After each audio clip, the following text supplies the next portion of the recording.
The other question I had for you, I'm a counselor and I've been in therapy for a variety of things for several years. Oh yeah. Mm-hmm.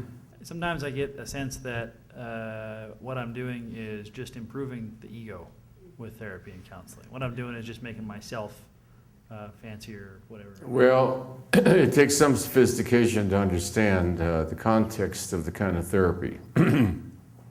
And it's true, many psychologists are trying to build up your self-esteem and build up your ego.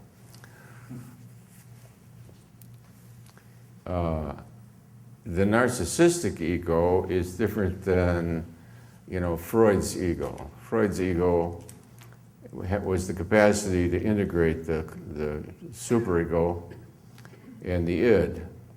The normal ego would hold off the conscience and also the id, the primitive instincts, you see.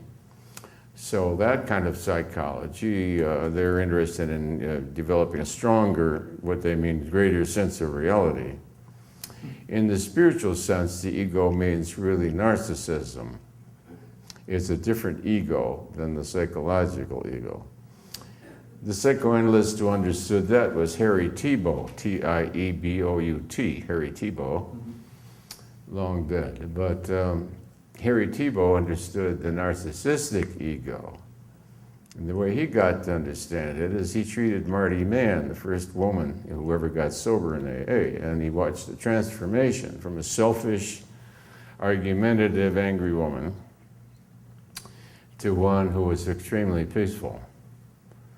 And so he wrote a paper on it, a very famous paper, The Power of Surrender, which is on the internet. I think you can pick it up there, The Power of Surrender. So it's a problem to discuss with the therapist. I don't know if the term ego comes up, but it really means capacity to cope with reality and hold off the superego, the excessive conscience, and the instincts from the id. And then there's the spiritual ego. The spiritual ego has to do with narcissism. Yeah.